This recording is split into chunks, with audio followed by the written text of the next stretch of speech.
Hi, this is Jason over at Russ Darrow Mazda, located in Greenfield, Wisconsin at 3520 South 108th Street. As most of you know, right now in our world, there is a new car shortage taking place.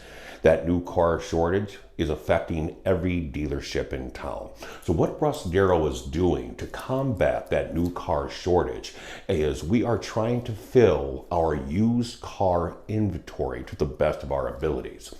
The way we're doing that is we're offering you, the customer, 110% over fair market value for your used car.